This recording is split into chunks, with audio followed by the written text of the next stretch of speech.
नमस्कार विद्यार्थी मित्रांनो, VJSE स्टडीच्या यूट्यूब चॅनलवरती आपलं स्वागत आहे. आपण MPSC पूर्व आणि मुख्य परीक्षेतले जे पॉलिटीचे PYQ आहेत तर त्याचा आपण ॲनालिसिस करतोय. अगदी 2011 पासून 2025 25पर्यंत जे 2700+ प्रश्न पॉलिटीवरती विचारलेले आहेत तर त्या प्रत्येक प्रश्नाचं योग्य उत्तर आणि स्पष्टीकरण या लेक्चर सिरीजच्या माध्यमातून आपण तुमच्यापर्यंत पोहोचवण्याचा प्रयत्न करतोय. ज्यावेळेस तुम्ही ही लेक्चर पाहाल तर MPSCच्या पॉलिटीच्या प्रश्नांच्या विश्लेषणासाठी तुम्हाला दुसरं काय करण्याची गरज पडणार नाही, एवढं मी तुम्हाला सांगतोय. आजचा जे हे लेक्चर आहे तर ते संसदेचं भाग 2 आहे. भाग 1 मध्ये आपण 70 प्रश्न पाहिलेले आहेत आणि भाग 2 मध्ये आपण राहिलेले 60 प्रश्न पाहणार आहोत की जे संसदेबद्दल विचारलेले आहेत. त्याच्यामध्ये आपण राज्यसभा आणि लोकसभा या 2 गोष्टी इन्क्लूड केलेल्या आहेत आणि हे त्याच्यातलं दुसरं लेक्चर आहे. मागच्या लेक्चरमध्ये संसद हा अभ्यास घटक पूर्ण करताना कोणत्या कोणत्या गोष्टी वाचायला पाहिजे होत्या हे मी तुम्हाला सांगून दिलेलं आहे. तरीसुद्धा आता थोडक्यात संसद, राज्यसभा आणि लोकसभेचा ज्यावेळेस तुम्ही अभ्यास करण्याचा प्रयत्न करता तर काय वाचायला पाहिजे हे आपण थोडक्यात पाहूया. याच्याबद्दलचं डिटेल एक्सप्लेनेशन पहिल्या भागात मी दिलेलं आहे. आता डिटेलमध्ये काही मी बोलत नाही. आता अभ्यास घटक करताना हे जे 7-8 अभ्यास घटक आहेत, जर का तुम्ही याला धरून अभ्यास केला तर नवीन जी परीक्षा पद्धती आयोगाने येऊ घातलेली आहे किंवा आणलेली आहे 2025 पासून, वर्णनात्मक किंवा पारंपरिक, त्याला इंग्लिशमध्ये आपण डिस्क्रिप्टिव्ह पॅटर्न असं म्हणतोय. म्हणजे तुम्हाला मुख्य परीक्षेतली जी प्रश्नाची उत्तर आहेत तर ती लिहायची आहेत. 9 पेपर आहेत हे तुम्हाला सगळ्यांना माहीत आहे. त्याच्याबद्दलच्या काही आपल्या वेगळ्या मेंटॉरशिप बॅचसुद्धा आहेत VJSE स्टडीच्या टेलिग्राम चॅनलवरती, इंस्टाग्रामवरती, फेसबुकच्या पेजवरती आणि यूट्यूबवरती सुद्धा ही सगळी माहिती अवेलेबल आहे मेंटॉरशिप बॅचची. जर का तुम्हाला कोणाला मेंटॉरशिप बॅच घ्यायची असेल तर खाली डिस्क्रिप्शन बॉक्समध्ये माझा कॉन्टॅक्ट नंबर दिलेला आहे, तर त्याच्यावरती तुम्ही कॉल किंवा मेसेज करू शकता. 9665274459. ओके, आलं लक्षात? त्याच्यावरती तुम्ही कॉल किंवा मेसेज करा, त्या मेंटॉरशिप बॅचची माहिती तुम्हाला दिली जाईल. ज्यावेळेस आपण संसद म्हणतो तर संसद राज्यसभा आणि लोकसभा आणि मग राष्ट्रपती वगैरे यांनी मिळून ही संसद बनते. परंतु ज्यावेळेस आपण संसदेचा अभ्यास करतो तर सर्वात अगोदर तुम्हाला घटनात्मक तरतुदी माहीत पाहिजेत की राज्यघटनेच्या भाग 5 मध्ये कलम 79 ते कलम 123 पर्यंत संसदेबद्दलच्या तरतुदी ज्या आहेत तर त्याच्याबद्दलची माहिती तिथं देण्यात आलेली आहे. हा झाला एक भाग. त्याच्यानंतर ज्यावेळेस तुम्ही उत्तरं लिहिण्याचा प्रयत्न कराल तर त्यावेळेस तुम्हाला हे माहीत पाहिजे की भारतातली पार्लमेंटरी डेमोक्रेसी जी आहे, संसदीय शासन पद्धती आहे, तर त्याची काही वैशिष्ट्ये आहेत का, याशिवाय त्याचे काही गुण आणि दोष आहेत का, याशिवाय भारताने संसदीय शासन पद्धती का स्वीकारली, म्हणजे हे प्रश्नच आहेत बघा. संसदीय शासन पद्धतीचे वैशिष्ट्य स्पष्ट करा, याच्यावरती तुम्हाला प्रश्न येऊ शकतो. संसदीय पद्धतीचे गुण आणि दोष सांगा, याच्यावरती तुम्हाला प्रश्न विचारला जाऊ शकतो. संसदीय पद्धत स्वीकारण्यामागील कारणे, म्हणजे भारतात संसदीय पद्धत स्वीकारण्यामागची काही कारणं आहेत का, त्याच्यावरती प्रश्न विचारला जाऊ शकतो. भारतीय संसद टीप लिहायला प्रश्न विचारला जाऊ शकतो, कारण भारतीय संसदेचा बॅकग्राऊंड म्हणजे अगदी पहिली लोकसभेची निवडणूक, मग ती 2 नावं कुठून आली, मग लोकसभा आणि राज्यसभा, मग राष्ट्रपतीचं महत्त्व, मग संसदेची रचना कशी असते, त्याच्यातले पदाधिकारी कसे असतात, याच्याबद्दल एक प्रश्न बनू शकतो. त्याच्यामुळे तुम्हाला भारतीय संसदेबद्दल माहिती पाहिजे. संसदीय कामकाज आणि प्रक्रिया, आता संसदीच्या प्रक्रिया ज्या आहेत त्याच्यावरती काही एक 60-70 वेगळे प्रश्न विचारलेले आहेत. त्याच्याबद्दल आपण एक वेगळं लेक्चर घेणारच आहोत आणि तिथं आपण त्याचं विश्लेषण करू त्या प्रश्नांचं. भारतीय संसदेची रचना म्हणजे लोकसभा आणि राज्यसभेची रचना, त्याच्यातली सदस्य संख्या, पीठासीन अधिकारी, वेगवेगळ्या गोष्टी याच्याबद्दल तुम्हाला माहिती असले पाहिजेत. आणि मग पहिल्यांदा मी जो मुद्दा सांगितला होता घटनात्मक तरतुदी, म्हणजे राज्यघटनेत संसदेबद्दल काय म्हटलंय हे सुद्धा तुम्हाला माहीत असायला पाहिजे. म्हणजे या जर का 7-8 मुद्द्याचा तुम्ही अभ्यास केला संसद या अभ्यास घटकाचा अभ्यास करताना तर याच्या पलीकडे तुम्हाला प्रश्न विचारला जाणार नाही किंवा याच्या पलीकडे तुम्हाला अभ्यास करण्याची गरज पडणार नाही, हे मी तुम्हाला शॉर्ट सांगतोय.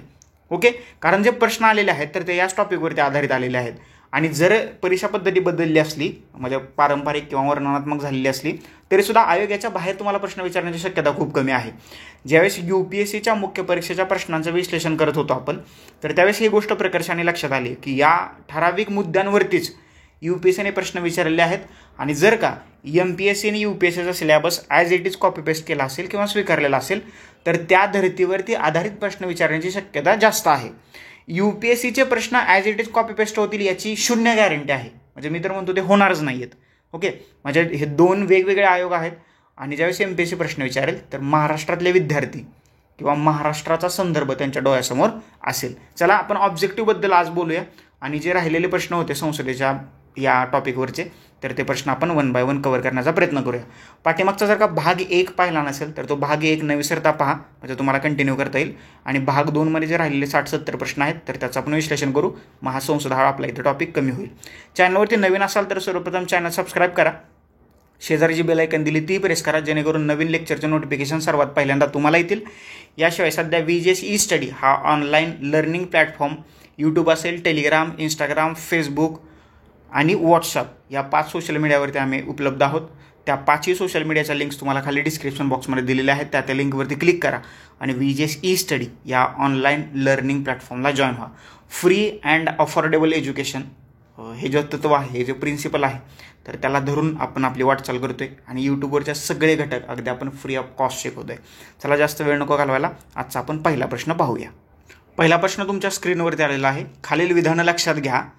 बघा, 2016च्या अगोदरचे प्रश्न म्हणजे 2025 ते 2016 इथपर्यंतचे प्रश्न आपण पहिल्या पार्टमध्ये डिस्कस केलेत आणि 2016 ते 2011 पर्यंतचे प्रश्न आपण या पार्ट 2 मध्ये डिस्कस करणार आहोत. त्याच्यामुळं हे दोन्ही पार्ट महत्त्वाचे आहेत. पहिला प्रश्न आहे, खालील विधाने लक्षात घ्या. प्रचलित लोकसभेच्या शेवटच्या अधिवेशनाचा निर्देश लेम डक सेशन या संकल्पनेने केला जातो.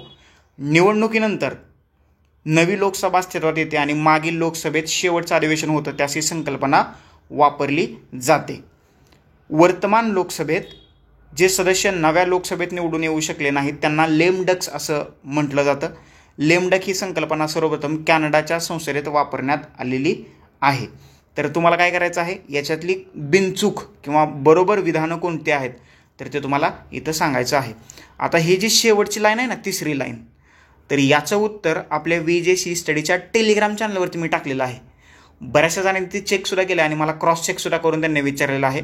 ही लेमडक ही संकल्पना सर्वप्रथम कोणत्या संसदेत वापरण्यात आली. बघा, हे जे विधान आहे तर ते चुकीचं आहे. तुम्हाला बिनचूक किंवा बरोबर विधान ओळखायचं होतं. आणि ब हे दोन विधानं बरोबर आहेत. ओके, आणि तिसरं जे विधान आहे तर ते चुकीचं आहे. तर ते का चुकीचं आहे, ही सर्वप्रथम संज्ञा कुठल्या संसदेत वापरण्यात आली, कॅनडाच्या का वापरण्यात आली नाही किंवा कुठल्या वापरण्यात आली, याचं एक्सप्लेनेशन तुम्हाला VGS ई-स्टडीच्या टेलिग्राम चॅनलवरती टाकले. तुम्ही जर का तिथं नुसतं असं लेमडक सर्च केलं तर तुम्हाला सगळी माहिती येऊन जाईल. जरा थोडंसं टेलिग्राम चॅनल पण पाहत चला तुम्ही. ओके, याचं एक्सप्लेनेशन तिथं आहे. मी काय इथं देणार नाही, कारण सगळं जर काही ठिकाणी द्यायचं म्हटलं तर मग उपयोग काय. त्याच्यामुळे थोडंसं टेलिग्राम चाळा, म्हणजे इथं थोडंसं एक्सप्लेन करण्यापेक्षा तिथं मी जवळजवळ एक पॅराग्राफ लिहिला आहे तिथं, तर तो न विसरता वाचा. ओके, आणि जो पहिल्यांदा तो वाचून खाली कमेंट करेल तर त्याची कमेंट आपण कायमस्वरूपी पिन करून ठेवूया. बरोबर, हे विधान चुकीचं आहे. अ आणि ब बरोबर आहे. बघा, प्रचलित लोकसभा म्हणजे चालू असणाऱ्या लोकसभेचं जे शेवटचं सेशन असतं तर त्याला लेमडक सेशन असं म्हणतात. ओके, आणि निवडणुकीनंतर नवीन लोकसभा अस्तित्वात येते, म्हणजे निवडणूक होते आणि नवीन लोकसभा अस्तित्वात येते आणि मागील लोकसभेत शेवटचं अधिवेशन होतं, म्हणजे जी मागची लोकसभा असते तर त्याच्यातलं जे शेवटचं अधिवेशन होतं तर त्याच्या संबंधी एक लेमडक सेशन नावाची संकल्पना वापरली जाते. आता वर्तमान लोकसभेतले जे सदस्य असतात म्हणजे लेमडक सेशनमधले, ते जर का नवीन लोकसभेत निवडून आले नाहीत तर त्यांना लेमडक्स असं म्हटलं जातं. आलं लक्षात. आणि त्या अर्थाने ही संकल्पना जी आहे तर ती वापरली जाते. अ आणि ब ही दोन विधानं आहेत तर ती बरोबर आहेत. क विधान आहे तर ते चुकीचं आहे. आणि कचं एक्सप्लेनेशन तुम्हाला VGS ई-स्टडीच्या टेलिग्राम चॅनलवरती उपलब्ध आहे. तिथं फक्त लेमडक हा शब्द जो आहे तर तो सर्च करा, त्याचं उत्तर तुम्हाला मिळून जाईल. ओके, पुढचा प्रश्न. संपूर्ण किंवा जास्तीत जास्त मागासवर्गीय एकाच मतदारसंघात येतील अशी मतदारसंघाची फेररचना करणं ही शिफारस खालील आयोगाची होती. कुठल्या आयोगाची होती? बघा, मंडल आयोग जर का म्हटला तुम्ही तर मंडल आयोग रिझर्वेशनशी संबंधित होता, हे सगळ्यांनाच माहीत आहे. त्याच्यामुळे त्यांनी प्रश्नात काय विचारले, मागासवर्गीय एकाच मतदारसंघात येतील, आणि हा मागासवर्गीय संबंधीचा आयोग होता मंडल आयोग. पहिला काका कालेलकर आयोग 1952चा आणि 1979चा हा मंडल आयोग. आलं लक्षात. आणि याचं उत्तर आहे पर्याय क्रमांक 2. समजलं. राजमन्नार, कर, व्यंकटचलैया, स्टेट स्ट्रक्चर आणि श्रीकृष्ण आयोग कशाबद्दल होता कमेंट बॉक्समध्ये कमेंट करायचं आहे. याचं उत्तर आहे मंडल आयोग. OBC संबंधीचा हा आयोग होता. आणि संपूर्ण किंवा जास्तीत जास्त मागासवर्गीय एकाच मतदारसंघात येतील अशी मतदारसंघाची फेररचना करणं ही शिफारस या मंडल आयोगाने केलेली होती. ओके, आणि मग भारतीय राजकारणाचं मंडलायझेशन झालं असं म्हटलं जातं आणि OBCना आरक्षण मिळालं. तर सगळ्या बऱ्याचशा गोष्टी ज्या आहेत तर त्या आपण PSR ऑप्शनमध्ये अभ्यासलेलंच आहेत. पुढचा प्रश्न. खालील विधानं लक्षात घ्या. तुम्हाला 4 विधानं दिलेत, अ, ब, क, ड, आणि त्याच्यातलं तुम्हाला योग्य विधान ओळखायचं आहे. दर 2 वर्षांनी राज्यसभेचे 1/4 सदस्य निवृत्त होतात. 2/3 होतात, 1/4 नाही, 2/3. दर 3 वर्षांनी राज्यसभेचे 1/3 सदस्य निवृत्त होतात, नाही. दर 2 वर्षांनी राज्यसभेचे 1/3 सॉरी मी 2/3 म्हणलो, 1/3. दर 2 वर्षांनी 1/3, दर 2 वर्षांनी 1/3, 1/3 सदस्य जे आहेत राज्यसभेचे निवृत्त होतात. आणि राज्यसभा हे कायमस्वरूपी सभागृह आहे. आता या प्रश्नाचं उत्तर तुम्हाला कसं काढता आलं असतं ते पहा. राज्यसभा हे कायमस्वरूपी सभागृह आहे हे तुम्हाला मान्य आहे. आता ड कुठं आहे बघा, इथं नाही आहे, इथं नाही आहे, इथं नाही आहे, फक्त एकाच ऑप्शनमध्ये ड आहे, तो आहे ऑप्शन 4. आणि तेच म्हणजे क आणि ड ही 2 विधानं बरोबर आहेत.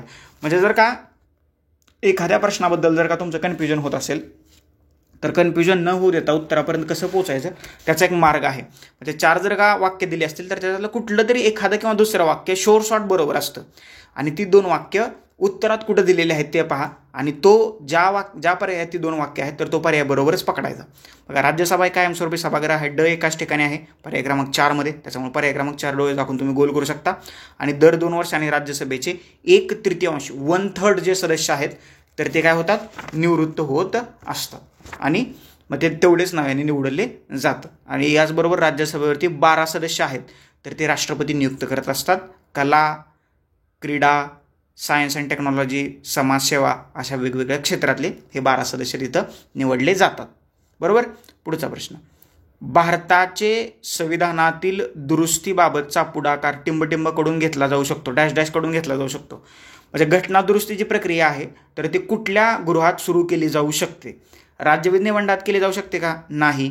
भारताच्या राष्ट्रपतीकडून केली जाऊ शकते का, नाही. मग तुम्हाला असा प्रश्न पडेल की राष्ट्रपती एखाद्या कायद्यासाठी, म्हणजे घटना दुरुस्ती सुद्धा एक कायदाच आहे ना, मग राष्ट्रपती जर का एखादा कायदा करत असेल ओके तर मग तो घटना दुरुस्तीसाठी कायदा करू शकतो का किंवा ऑर्डिनन्स काढू शकतो का, तर तसा राष्ट्रपती ऑर्डिनन्स काढू शकत नाही.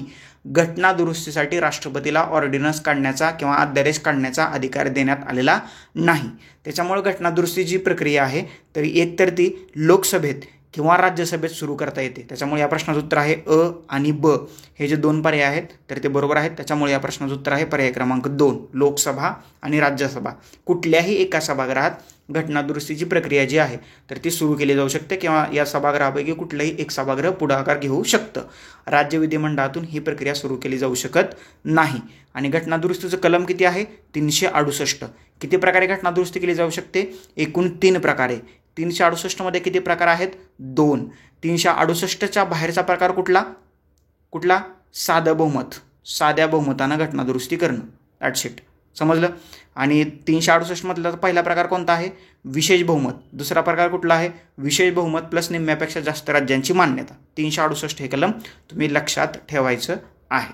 बरोबर, समजलं. चलो पुढं. खालील विधानं विचारात घ्या. तुम्हाला बरोबर विधान ओळखायचं आहे. 4 विधानं पुन्हा एकदा इथे दिलेली आहेत आणि बरोबर विधान बाजूला काढायचे आहेत. 17व्या सणाचा प्रोरोगेशन अधिकार राष्ट्रपतीद्वारे वापरला जातो. प्रश्न नीट वाचा. ब आहे संसदेच्या दोन्ही सभागृहांच्या बैठकींच्या स्थगितीचा ॲडजर्न अधिकार देखील राष्ट्रपतीद्वारे वापरला जातो. इंग्लंडमध्ये 17व्या सणाच्या तारखेला प्रलंबित असलेले सर्व कामकाज रद्द होतं. भारतात 17व्या सणाचा परिणाम केवळ असा होतो की प्रलंबित सूचना आणि ठराव रद्द होतात मात्र विधेयके अप्रभावित राहतात. बघा, 17 अवसान झाले म्हणजे एखादं सत्र थांबवलंय किंवा ते संपवले. सत्र थांबले ना, येते का लक्षात. त्याच्यामुळं विधेयकावरती काय परिणाम होतोय का, नाही होणार. म्हणजे ती अप्रभावित राहतात. ड बरोबर आहे, त्याच्यामुळं अ बरोबर आहे. ओके. इंग्लंडमध्ये 17व्या सणाच्या तारखेला प्रलंबित असलेले सर्व कामकाज रद्द होतं. मी मागास तुम्हाला सांगितले ज्यावेळेस बाहेरच्या देशांचा रेफरन्स असतो असे काय म्हणतो त्याला असे जे प्रश्न आहेत तर ते सहसा प्रश्न मेन्सला विचारले जातात. बघा, म्हणजे जर का तुम्ही PYQचं व्यवस्थितपणे ॲनालिसिस केलं असेल आणि हे लेक्चर सिरीज व्यवस्थितपणे पाहिली असेल तर एक गोष्ट तुमच्या प्रकर्षाने लक्षात येईल की जे प्रश्नांची काठिण्य पातळी जे तुम्हाला वाढलेली दिसते तर ती मुख्य परीक्षेत वाढलेली दिसते किंवा बाहेरच्या देशाचे रेफरन्स येत आहेत ते मुख्य परीक्षेत येत आहेत. क्वचितच पूर्व परीक्षेत रेफरन्स आलेले दिसत आहेत 2025 पर्यंत, इव्हन 2024 पर्यंत. 25 पासून ह्या प्रश्नांचं स्ट्रक्चर थोडंसं अवघड प्रीला सुद्धा काठिण्य पातळी जी आहे तर ती थोडीशी तुम्हाला वाढल्याची दिसून येते, कारण स्पर्धा वाढते, मुलांना मार्क्स पडतात आणि जर का 50% पुढं मुलांना मार्क्स पडत असतील तर त्या आयोगाचा अपयश समजलं जातं. त्याच्यामुळे काठिण्य पातळी वाढवण्याचा प्रयत्न आयोग नेहमी करत असताना आपल्याला दिसतंय. या प्रश्नाचं उत्तर आहे अ, क आणि ड ही 3 विधानं बरोबर आहेत. पर्याय क्रमांक 3 जे आहे तर त्याचं बरोबर उत्तर आहे. Okay, that's it. संसदेच्या दोन्ही सभागृहांच्या बैठकीची स्थगिती देखील राष्ट्रपतीद्वारे नाही आहे. हे तत्कालीन बैठकीचा अध्यक्ष कोण असतो त्याच्याद्वारे ती काढली जाते. पुढचा प्रश्न, खालीलपैकी कोणतं विधाने बरोबर आहेत? बरोबर असणारं विधान तुम्हाला बाजूला काढायचं आहे. 4 विधान आहेत. राष्ट्रपती आणि उपराष्ट्रपती हे आपला राजीनामा लिखित स्वरूपात एकमेकांकडे देऊ शकतात. राष्ट्रपती आणि उपराष्ट्रपती बरोबर आहे का? बरोबर आहे. हेच सेम तत्व लोकसभेच्या कोणाला लागू होतं? लोकसभेच्या सभापतीला आणि उपसभापतीला.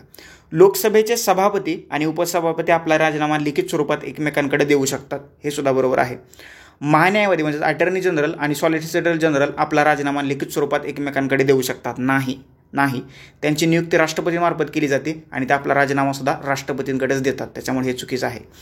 राज्यसभेचे अध्यक्ष आणि उपाध्यक्ष हे आपला राजीनामा लिखित स्वरूपात एकमेकांकडे देऊ शकतात. राज्यसभेचे अध्यक्ष आणि उपाध्यक्ष, राज्यसभेचे पदसिद्ध अध्यक्ष कोण असतात? भारताचे उपराष्ट्रपती. ओके, आणि ते राज्यसभेचे किंवा लोकसभेचे सदस्य असतात का? तर नसतात. राज्यसभेचे अध्यक्ष म्हणजेच भारताचे उपराष्ट्रपती आपला राजीनामा कोणाकडे देतात? भारताच्या राष्ट्रपतीकडे. त्याच्यामुळे हे सुद्धा विधान चुकीचं आहे. अ आणि ब हे 2 पर्याय बरोबर आहेत. पर्याय क्रमांक 1 जे आहे तर त्याचं बरोबर उत्तर आहे. प्रश्न वाचताना थोडंसं त्याच्यावरती कॉन्सन्ट्रेट करा, तुम्हाला उत्तरं बरोबर येत आहेत. इथं पहिल्या प्रश्नात काय, पहिल्या वाक्यात काय म्हटलं बघा, राष्ट्रपती आणि उपराष्ट्रपती आपला राजीनामा एकमेकांकडे देतात. आणि हे तुम्हाला माहीत असलं पाहिजे की राज्यसभेचे अध्यक्ष जे असतात तर ते भारताचे उपराष्ट्रपती असतात किंवा भारताचे उपराष्ट्रपती राज्यसभेचे पदसिद्ध अध्यक्ष असतात. ओके, मग ते एकमेकांकडे कसं काय देतील? अलग लक्षात. त्याच्यामुळे ड चुकलं. बघा आता ड चुकीचं वाटते ना तुम्हाला, तर त्याच्यामुळे पर्याय 3 गेला, पर्याय 4 गेला. ओके, 2 पर्याय इथंच कटले, 50-50वरती आला. बघा आता क मध्ये काय आहे? महान्यायवादी, त्याची नियुक्ती कोण करतं? राष्ट्रपती करतात. त्याच्यामुळं ते काय एकमेकांकडे राजीनामा देऊ शकत नाही. त्याच्यामुळे 2 गेला, राहिले 1. पर्याय क्रमांक 1 अ आणि ब ही 2 विधानं बरोबर आहेत. थोडंसं लॉजिक लावा. लॉजिक त्याच वेळेस लागू शकतं की ज्यावेळेस तुम्ही चांगला अभ्यास केलेला आहे. विदाऊट अभ्यास करता लॉजिक लागलं इम्पॉसिबल आहे. हे काळ्या दगडावची व्हाईट कलरची लाईन आहे. ओके, थोडंसं मराठी इंग्लिश. हा प्रश्न जरा थोडासा आउट ऑफ द कॉन्टॅक्स्ट आहे, तरी सुद्धा आपण पाहून घेऊया. एवढं घ्यायचं टेन्शन नका घेऊ तुम्ही. 1954 साली जेव्हा राज्यसभा सदस्य लीलावती मुन्शी यांनी सिनेमामुळे तरुण बिघडतात असा दावा केला, तेव्हा डॅश डॅश अभिनेता व राज्यसभा सदस्यांनी ऊन आणि सावली हे सोबतच असतात असं प्रत्युत्तर दिलं. आता तुम्हाला माहीत पाहिजे की त्यावेळेस राज्यसभेचे सदस्य ह्या 4पैकी कोण होतं. ओके, हे थोडंसं अवघड प्रश्न आहे. याचं उत्तर आहे पृथ्वीराज कपूर. पर्याय क्रमांक 2. म्हणजे 2016 हा प्रश्न विचारला आहे आणि बऱ्याचशा जणांचा तो प्रश्न मे बी चुकला सुद्धा असेल त्यावेळेस. पुढचा प्रश्न आहे जोड्या लावाचा. एका बाजूला कलम आणि दुसऱ्या बाजूला तुम्हाला त्याचा तपशील दिलेला आहे. ही जी सगळी कलमं आहेत तर ती तुम्हाला संसद या सदरातली कलमं आहेत. म्हणजे भाग 5 मधली ही कलमं आहेत. 79 ते 123 पर्यंत संसदेबद्दलच्या तरतुदी आहेत. कलम 84 काय म्हणते? संसद सदस्याची पात्रता. बरोबर. कलम 93 काय म्हणते? लोकसभेचा सभापती आणि उपसभापती. कलम 108 काय म्हणते? संसदेची संयुक्त बैठक. आणि कलम 110 धनविधेयकाची व्याख्या. That's it. आलं लक्षात. आणि 109 मध्ये धनविधेयकाबाबतची विशेष पद्धत किंवा कार्यपद्धती 109 मध्ये देण्यात आलेली आहे. ओके, ही 4 कलमं लक्षात ठेवा, महत्त्वाचे आहेत. म्हणजे 108 आणि 1110 म्हणजे 108 आणि 110 ही 2 कलमं तर महत्त्वाचे आहेत. वारंवार आयोगाने याच्यावरती प्रश्न विचारलेला आहे. त्याच्यामुळं या प्रश्नाचं उत्तर आहे पर्याय क्रमांक 2. अ ला 4, ब ला 3, क ला 2 आणि ड ला 1. ओके, कलमांबद्दलचं एक पूर्ण लेक्चर म्हणजे भारताच्या राज्यघटनेची 450+ कलमं आहेत तर त्याच्यावरचं एक लेक्चर आणि त्याच्यावरची एक PDF आपल्या PDF टेलिग्राम चॅनलवरती तुम्हाला उपलब्ध आहे. आणि लेक्चर भारतीय संविधान ही जी फ्री लेक्चर सिरीज चालू आहे तर त्याच्यामध्ये तुम्हाला ती हे कलमांचं लेक्चर सापडून जाईल. ते तुम्ही पाहून घ्या. जास्तच एक्सप्लेनेशन करायची तिथे तुम्हाला गरज पडणार नाही. बघा पुढचा प्रश्न आहे लोकसभेविषयीची कोणते विधान सत्य आहे? लोकसभेबद्दल पर्टिक्युलर प्रश्न विचारला आहे. ती संसदबाह्य हस्तक्षेपापासून मुक्त आहे. ओके, संसदबाह्य म्हटलंय, बाहेरच्या हस्तक्षेपापासून मुक्त आहे का? आहे ना, कारण त्यांच्या परिस्थितीत म्हणजे लोकसभा सार्वभौमच आहे ना, म्हणजे पर्टिक्युलर तिथं तसा विचार केला तर त्याच्यामुळे पहिलं विधान बरोबर आहे. केवळ तिलाच केंद्र पातळीवर कायदे करण्याचा सर्वोच्च अधिकार आहे? नाही. राज्यसभा सुद्धा कायदे करण्यासाठी इनिशिएटिव्ह घेऊ शकते, हे चुकीचं आहे. ती सर्वस्वी सार्वभौम आहे. सर्वस्वी सार्वभौम नाही आहे, हे लक्षात ठेवा. म्हणजे पर्टिक्युलर जनता आणि संसद विचार करतात, जर जनतेच्या दृष्टीने ती सार्वभौम आहे, परंतु सर्वस्वी सार्वभौम आहे का? नाही. त्याच्यामुळे क सुद्धा चुकीचं आहे. ती जनतेला उत्तरदायी आहे, बरोबर आहे. कारण त्याच्यातले जे सदस्य आहेत तर ते लोकांकडून निवडून दिले जातात. ओके, आणि ते लोकांना अकाउंटेबल असतात, उत्तरदायी असतात. त्याच्यामुळं जी लोकसभा आहे तर ती जनतेला उत्तरदायी आहे. अ आणि ड हे जे दोन पर्याय आहेत तर ते बरोबर आहेत. पर्याय क्रमांक 4 जे आहे तर या प्रश्नाचं बरोबर उत्तर आहे. भारतात सार्वभौम कोण आहे? सार्वभौम घटना आहे, घटना. ओके, भारताचं सर्वोच्च न्यायालय आहे तर ते स्वतंत्र म्हटलंय, स्वतंत्र आणि एकात्म, सार्वभौम नाही म्हटलंय, लक्षात ठेवा. आणि भारताच्या राज्यघटनेचं संरक्षण किंवा संवर्धन करण्याची जबाबदारी कोणाची आहे? भारताच्या सर्वोच्च न्यायालयाची, हे लक्षात ठेवा. संसदेची नाही, राष्ट्रपतीची नाही, पंतप्रधानाची नाही. घटनेचं संरक्षण करण्याची जबाबदारी भारताच्या सर्वोच्च न्यायालयाची आहे. आणि घटनेचा अन्वयार्थ सुद्धा तेच लावू शकतात, सर्वोच्च न्यायालय. म्हणून तर घटनेचं बेसिक स्ट्रक्चर 1973च्या केशवानंद भारती खटल्यात त्यांनीच आणलं ना. ओके, ही अशी सगळी परिस्थिती आहे. थोडंसं वाचन करा म्हणजे बऱ्याचशा गोष्टी तुमच्या लक्षात येतील. पुढचा प्रश्न, संसद सदस्य अथवा राज्य विधिमंडळ सदस्य राष्ट्रपती म्हणून निवडून येऊ शकतो, परंतु निवडणूक लढवण्यापूर्वी त्यास आपल्या पदाचा राजीनामा द्यावा लागतो. बरोबर आहे का? नाही, लढवण्यापूर्वी नाही, निवडणूक झाल्यानंतर ते राजीनामा देऊ शकतात. पहिलं विधान चुकीचं आहे. त्याची निवड झाल्यास त्यास तात्काळ आपले पद सोडावे लागते, हे बरोबर आहे. निवड झाल्यानंतर लगेच तुम्हाला ज्या पदावरती होता तुम्हाला ते पद सोडावं लागतं. त्याच निवडीनंतर आपलं पद 6 महिन्याच्या आत नाही, लगेच सोडावं लागतं, हे चुकीचं आहे. संसद सदस्य निवडणूक लढवू शकतो, परंतु राज्य विधिमंडळ असं काही बंधन नाही आहे. राज्य विधिमंडळ सदस्य सुद्धा निवडणूक लढवू शकतो, किंवा अशी व्यक्ती जी संसदेचा सदस्य सुद्धा नाही आहे आणि राज्य विधिमंडळाचा सदस्य सुद्धा नाही आहे, ती सुद्धा व्यक्ती राष्ट्रपती पदाची निवडणूक लढवू शकतो. फक्त अनुमोदक पाहिजेत, म्हणजे तुमच्यासाठी आमदाराच्या आणि खासदाराच्या सहाय्या पाहिजेत, की ज्या आपल्याला सर्वसामान्य लोकांना मिळू शकणार नाहीत. That's it. दुसरं जे विधान आहे तर ते बरोबर आहे आणि तेच आपल्या प्रश्नाचं या ठिकाणी उत्तर आहे. पुढचा प्रश्न, खालील विधाने विचारात घ्या आणि त्याच्यातलं विचारात घेऊन तुम्हाला बरोबर असणारी विधाने बाजूला काढायची आहेत. तारांकित प्रश्नाची उत्तरे तोंडी स्वरूपात सभागृहाच्या पटलावरती दिली जातात. बरोबर आहे काय? मी मागच्याच लेक्चरमध्ये सांगितलं होतं की तारांकित प्रश्न जे असतात तर ते हिरव्या कागदावरती प्रिंट केले जातात आणि याची उत्तरं तोंडी स्वरूपात दिली जातात, स्टार्ड क्वेश्चन. आणि जे अनस्टार्ड किंवा अतारांकित प्रश्न असतात तर ते गुलाबी कागदावरती छापले जातात आणि त्याची उत्तरं जी आहेत ते कशावर? लेखी स्वरूपात दिली जातात. पहिलं विधान बरोबर आहे. अतारांकित प्रश्नाची उत्तरं लेखी स्वरूपात दिली जातात, हे सुद्धा बरोबर आहे. अतारांकित प्रश्नाच्या उत्तरानंतर पूरक अथवा उपप्रश्न विचारता येत नाहीत, हे सुद्धा बरोबर आहे.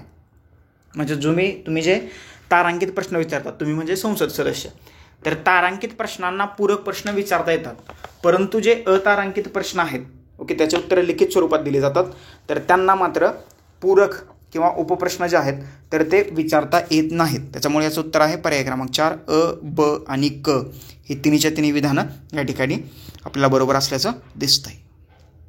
पुढचा प्रश्न, संसदेबाबत खालील विधानं विचारात घ्या आणि त्याच्यात तुम्हाला चुकीचं विधान ओळखायचं आहे. ह्या अशा शब्दांना अंडरलाईन करत चला बरं का. म्हणजे ज्यावेळेस ही PDF तुम्ही घ्याल आणि प्रश्न सोडवण्याचा प्रयत्न कराल तर चुकीची विधाने, बरोबर विधाने, बिनचूक विधाने, सत्य असत्य याला सर्कल करायचं. कारण जर का इथं चूक झाली तर तुमचे 2 मार्क्स गेले म्हणून समजायचं. सत्य असत्य, चूक बरोबर, बिनचूक, योग्य अयोग्य त्याच्यावरती लक्ष ठेवायचं. बघा प्रश्न काय बघा, लक्षवेधी सूचनेची सर्वप्रथम तरतूद सन 1954 करण्यात आली. ओके, लक्षवेधी संबंधी सूचना सदस्याद्वारे लिखित स्वरूपात सकाळी 10 पर्यंत द्यावी लागते. तिसरं विधान आहे, एका बैठकीसाठी सभासद एकापेक्षा जास्त लक्षवेधी सूचना देऊ शकत नाही. हे चुकीचं आहे. हे एकापेक्षा जास्त सूचना तो देऊ शकतो. ओके, लक्षवेधी सूचनेची सर्वप्रथम तरतूद 1954 करण्यात आलेली आहे आणि सकाळी 10 पर्यंत त्यासाठी सूचना दिल्या जातात. बघा, झुरो हावर्स 1962 भारताच्याच म्हणजे भारतीय व्यवस्थेत निर्माण झालेली कन्सेप्ट आहे. लक्षवेधी सूचना 1954 सुरू करण्यात आली. काही अशा गोष्टी आहेत की ज्या भारतीय संसदीय व्यवहारात निर्माण झालेल्या आहेत आणि जगाने त्या स्वीकारलेल्या आहेत किंवा जगाच्या संसदीय पद्धतीत त्या स्वीकारल्या गेलेल्या आहेत. ओके, त्याच्यामुळं भारताच्या संविधानाचं महत्त्व किंवा भारताच्या संसदीय व्यवस्थेचं महत्त्व किती अनन्यसाधारण आहे याची आपण कल्पना करू शकतो. That's it. आलं लक्षात. या प्रश्नाचं उत्तर आहे पर्याय क्रमांक 3. क जे विधान आहे ते फक्त चुकीचं आहे. अ आणि ब ही 2 विधानं या ठिकाणी बरोबर आहेत. पुढचा प्रश्न, खालीलपैकी कोणास संसद सभासदांचा मित्र, तत्वज्ञ, मार्गदर्शक. प्रश्न नीट वाचा. इथं काय म्हटलंय? संसद सभासदांचा. ओके, ते तुमच्या डोक्यात जे चाललं होतं तर ते वेगळं होतं. बरोबर, तुम्ही लगेच इथं काय बघितलं असतं? महान्यायवादी. संसद सभासदांचा मित्र, तत्वज्ञ, मार्गदर्शक म्हणून ओळखलं जातं. कोणाला ओळखलं जातं? Secretary general. आणि हा संसदेचा महासचिव असतो. कारण या संसद सदस्यांना मदत करण्याचं काम हा महासचिव करतो, हे लक्षात ठेवा. ओके, लोकलेखा समितीचा तत्वज्ञ मित्र वाटाड्या ते दुसरं आहे. याचं उत्तर आहे महासचिव, सेक्रेटरी जनरल संसदेचा. आणि तो संसद सभासदांचा मित्र, तत्वज्ञ किंवा मार्गदर्शक म्हणून त्या ठिकाणी काम करतो. पुढचा प्रश्न, खालील विधानं विचारात घ्या. तुम्हाला अ, ब, क अशी 3 विधानं दिलेत आणि त्याच्यातलं तुम्हाला बरोबर विधान ओळखायचं आहे. पहिल्या लोकसभेत 1951 अनुसूचित जातीसाठी 72 व अनुसूचित जमातीसाठी 26 जागा राखीव होत्या. बघा, सहसा अशी ज्यावेळेस विधानं केली जातात तर ती बरोबर पकडून चला. म्हणजे जर का तुम्हाला माहीत नसलं तरी सुद्धा ओके, पहिलं विधान बरोबरच आहे. 16व्या लोकसभेत म्हणजे 2014ला अनुसूचित जातीसाठी 79, अनुसूचित जमातीसाठी 41. म्हणजे ही आकडेवारी तर तुम्हाला ॲक्युरेटच माहीत पाहिजे. ओके, हे विधान जे आहे तर ते चुकीचं आहे. आता मला सांगा, अनुसूचित जातीसाठी लोकसभेतल्या आणि अनुसूचित जमातीसाठी लोकसभेतल्या किती जागा राखीव आहेत? मागच्या लेक्चरमध्ये आपण याच्यावरती 2 मिनटं वेळ घेतला होता.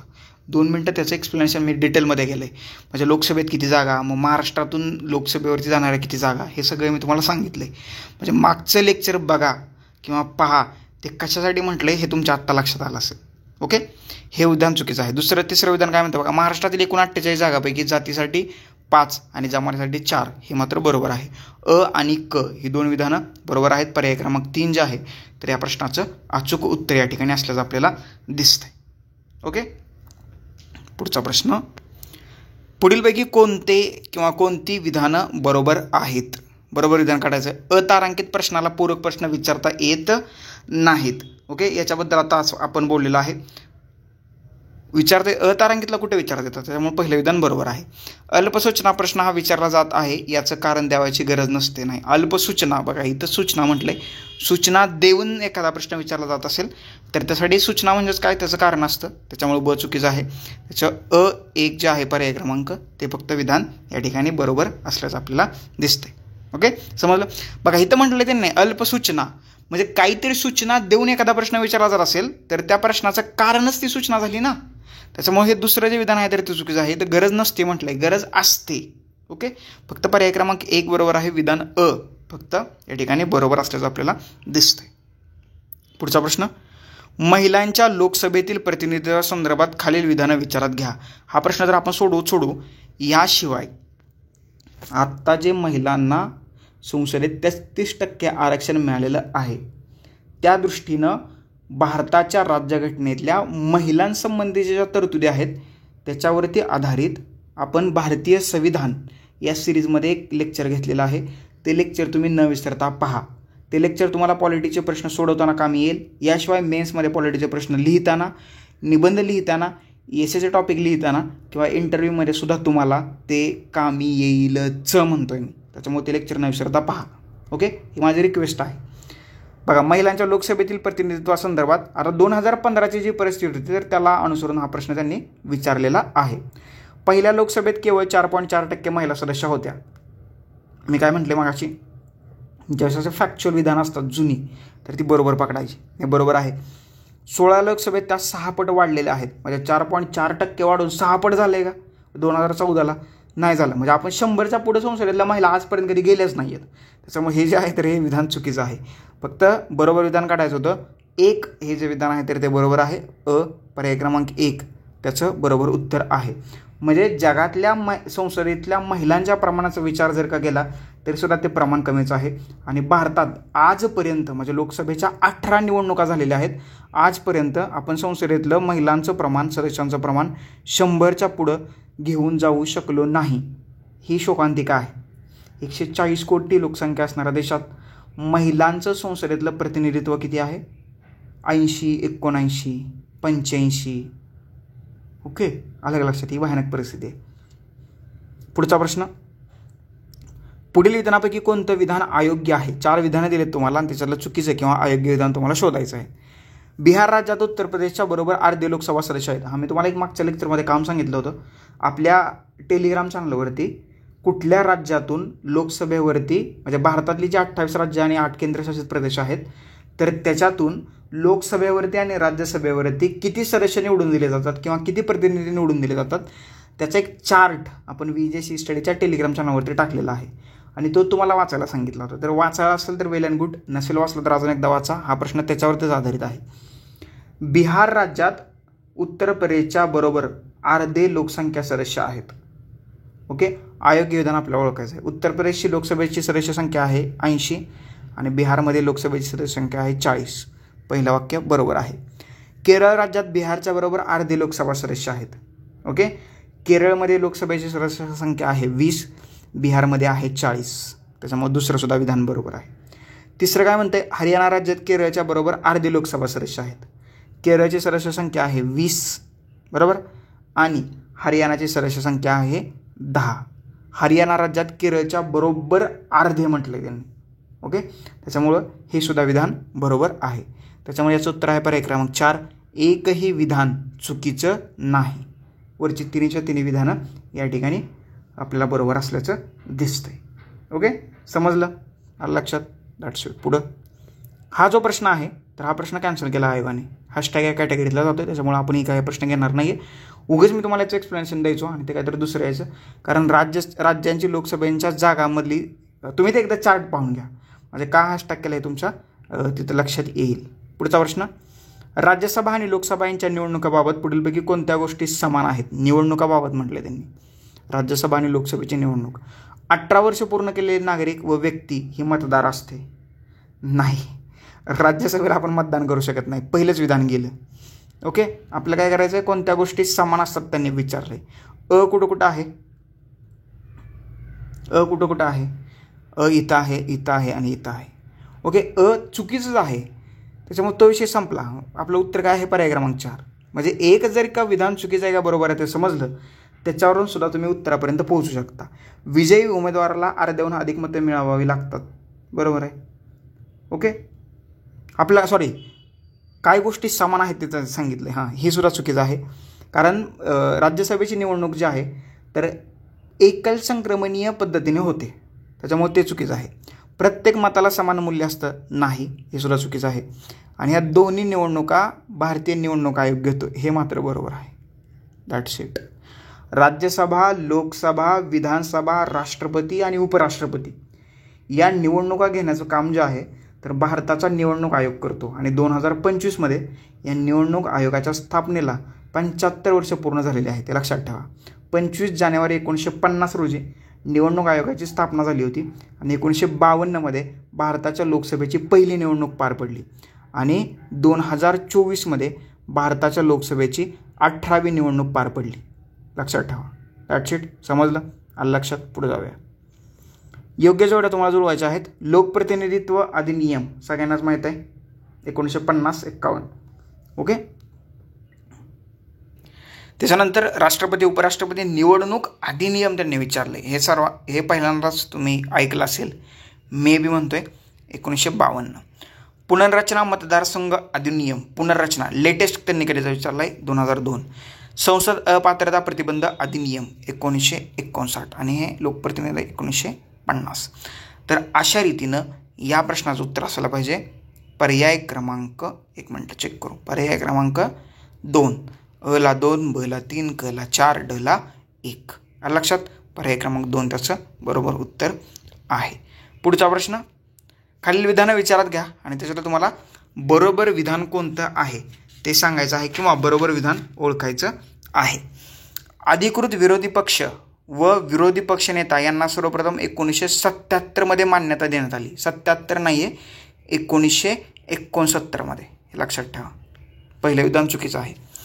राज्यसभेच्या नेत्यांची नेमणूक राज्यसभेच्या अध्यक्षाकडून होते. राज्यसभेच्या नेत्याची, ओके, नेत्याची म्हटलंय, नाही होत, चुकीचं आहे. जर का राज्यसभेचे पंतप्रधान हे राज्यसभेचे सदस्य असतील तर ते राज्यसभेचे नेते असतात. पंतप्रधान जर का लोकसभेचे सदस्य असतील तर ते स्वतः लोकसभेचे नेते असतात आणि ते इतर व्यक्तीची राज्यसभेचा नेता म्हणून नियुक्ती करतो. हे लक्षात ठेवा. त्याच्यामुळे ब चुकीचं आहे. लोकसभा व राज्यसभेतील विरोधी पक्षनेत्यांना कॅबिनेट मंत्र्याचा दर्जा दिला जातो. बरोबर आहे. मी काल पण सांगितलं, म्हणजे मागच्या लेक्चरमध्ये पण सांगितलं होतं. विरोधी पक्षनेत्याला कॅबिनेट मंत्र्याचा दर्जा असतो. क जे आहे तर ते विधान बरोबर आहे. पर्याय क्रमांक 4 याचं या ठिकाणी अचूक उत्तर असल्याचं आपल्याला दिसतंय. ओके, समजलं. पुढचा प्रश्न, लोकसभेच्या विसर्जनाचे परिणाम. जर का लोकसभेचं विसर्जन झालं तर काय होऊ शकतं, त्याचे परिणाम जे आहेत तर ते आपल्याला इथं सांगायचे आहेत. लोकसभेमध्ये प्रलंबित असलेले सर्व विधेयक रद्द होतात का? होतात. लोकसभेने मंजूर केलेले परंतु राज्यसभेत अनिर्णय अवस्थेत प्रलंबित असलेले विधेयक रद्द होतं का? होतं. राष्ट्रपतीने पुनर्विचारासाठी परत पाठवलेले विधेयक रद्द होतं, ते नाही होत. प्रलंबित आश्वासने रद्द होत नाहीत आणि ते नवीन लोकसभेच्या शासकीय आश्वासन समितीद्वारे विचाराधीन राहतात. प्रलंबित आश्वासने रद्द होत नाहीत आणि कुठे गेले ते नवीन लोकसभेच्या शासकीय आश्वासन समितीद्वारे विचाराधीन राहतात, असा त्यांचा प्रश्न आहे. तर हे सुद्धा विधान जे आहे तर ते बरोबर आहे. अ, ब आणि ड ही 3 विधानं बरोबर आहेत. पर्याय क्रमांक 4 जे आहे तर त्याचं बरोबर उत्तर आहे. बघा, राज्यसभेने मंजूर केलेलं परंतु लोकसभेत प्रलंबित असलेले विधेयक रद्द होत नाही, हे लक्षात ठेवा. परंतु लोकसभेने मंजूर करून राज्यसभेकडे पाठवलेलं आणि राज्यसभेत निर्णय न झालेलं विधेयक मात्र लोकसभेच्या विसर्जनानंतर रद्द होतं. हा कॉन्ट्रास्ट लक्षात घ्या. ओके, त्याच्यामुळे तुम्हाला भविष्यात कसाही प्रश्न आला तर तुम्ही तो सोडवू शकता. खालीलपैकी कोणती विधाने चुकीची आहेत? तुम्हाला अ, ब, क आणि ड, इथं सॉरी 3 झाले, हे तुम्ही ड वाचा. ड. ॲडजर्नमेंट म्हणजे सभागृहाचं कामकाज स्थगित करणं. प्रोरोगेशन म्हणजे सभागृहाची बरखास्ती. डिझॉल्युशन म्हणजे सभागृहाची बरखास्ती आणि प्रोरोगेशन म्हणजे अधिवेशनाची सत्र समाप्ती. बघा, ह्या प्रोरोगेशनच्या बाबतीत कुठलं तरी ब किंवा ड या दोन्हीपैकी एकच वाक्य बरोबर असायला पाहिजे. ओके, त्याच्यामुळं लक्षात ठेवा, चुकीचं विधान असेल तर या दोन्हीपैकी कुठलं तरी एक विधान चुकीचं असेल आणि ब जे विधान आहे हे विधान चुकीचं आहे. प्रोरोगेशन म्हणजे अधिवेशनाची सत्र समाप्ती असते, सभागृहाची बरखास्ती नव्हे, हे लक्षात ठेवा. हे विधान चुकीचं आहे ब. त्याच्यामुळं आपलं उत्तर आहे पर्याय क्रमांक 2. That's it. काही प्रश्न लॉजिकने सुटत आहेत, परंतु लॉजिक लावताना थोडासा अभ्यास केलेला असणं गरजेचं आहे. ही गोष्ट तेवढीच महत्त्वाची आहे. भारतीय संविधानाच्या 10व्या परिशिष्टानुसार एखादा सदस्य अपात्र आहे किंवा नाही हे ठरवण्याचा अधिकार पुढीलपैकी कोणाला आहे ते सांगा. 10वं परिशिष्ट पक्षांतर बंदीशी संबंधित आहे. भारताच्या राज्यघटनेत एकूण 12 परिशिष्ट आहेत आणि हे 10वं परिशिष्ट पक्षांतर बंदीशी संबंधित आहे. तर एखादा सदस्य अपात्र आहे किंवा नाही हे ठरवण्याचा अधिकार पुढीलपैकी कोणाला आहे ते सांगायचं आहे. कोणाला असू शकतो तर सभागृहाच्या पीठासीन अधिकाऱ्याला. इथे त्यांनी काय म्हटले बघा, राज्यसभेचे अध्यक्ष बरोबर आहे आणि लोकसभेचे सभापती. अ आणि ब ही 2 वाक्य बरोबर आहेत. पर्याय क्रमांक 3 जे आहे तर याचं बरोबर उत्तर आहे. राष्ट्रपती किंवा सर्वोच्च न्यायालयाला तसा अधिकार देण्यात आलेला नाही किंवा तो अधिकार त्यांना नसतो. पुढचा प्रश्न, 2001 नंतर महाराष्ट्रात लोकसभेच्या मतदारसंघाचं परिसीमन झालं. त्या संदर्भात खालीलपैकी कोणती विधाने बरोबर आहेत ते सांगा. महाराष्ट्राच्या बाबतीत प्रश्न आलेला आहे आणि कोणती विधानं बरोबर आहेत ते आपल्याला सांगायचं आहे. अनुसूचित जातीकरता जागा वाढवण्यात आल्या, हे विधान बरोबर आहे. आणि अनुसूचित जमातीकरता जागा तेवढ्याच राहिल्या, हे सुद्धा बरोबर आहे. अ आणि ड ही 2 विधानं बरोबर आहेत. बाकीची 4 विधानं आहेत तर ती ॲब्सोल्युटली चुकीची आहेत. ओके, त्याच्याबद्दल काही डिस्कशन आपण करायला नको, कारण प्रश्न साधा सोपा सरळ होता. आता महाराष्ट्रातून लोकसभेच्या ज्या 48 जागा आहेत तर त्या 48 जागापैकी 5 जागा या अनुसूचित जातीच्या आहेत आणि 4 जागा या अनुसूचित जमातीसाठी राखीव ठेवण्यात आलेल्या आहेत. ओके, समजलं का? 48 जागा महाराष्ट्रातून लोकसभेच्या आहेत तर 19 जागा महाराष्ट्रातून राज्यसभेच्या आहेत, हे लक्षात ठेवा. आणि महाराष्ट्राच्या विधानसभेच्या किती जागा आहेत? 288, 288 हे असावं लक्षात तुमच्या. पुढचा प्रश्न, संसदेकडे खालीलपैकी कोणाला पदावरून काढून टाकण्याचे अधिकार आहेत? कोणाला संसद पदावरून काढून टाकू शकते?